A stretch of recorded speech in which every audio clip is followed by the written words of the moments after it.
எனக்கு எதிரே ஒரு இழவு வீடு. சற்றே வந்து பார்த்தால் ஒரு அழகிய நிலவு. இப்பொழுது எதை நான் எடுத்துக்கொள்வது?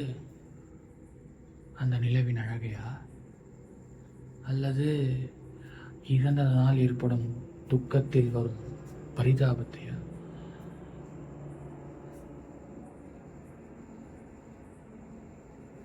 குழம்புகிறதே என் மனது.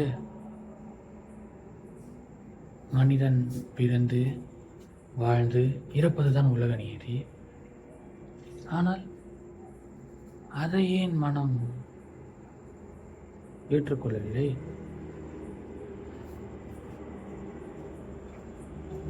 அவனோ இதுதான் உலக நீதி என்று அவனே அறிவான். அவ்வாறு அறிந்த பின்பும் இந்த மனதை ஏற்றுக்கொள்ளவில்லை என்றால்,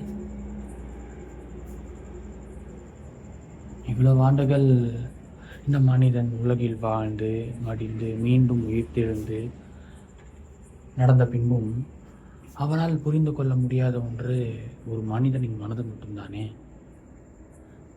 அவ்வாறாக இருக்கும் மனதை நான் எவ்வாறு அறிவேன்? என் மனதை நான் ஏன் அறிய முடியவில்லை? தன் மனதையே தன்னால் அறிய முடியவில்லை என்றால் இதற்கு பதிலே இல்லை.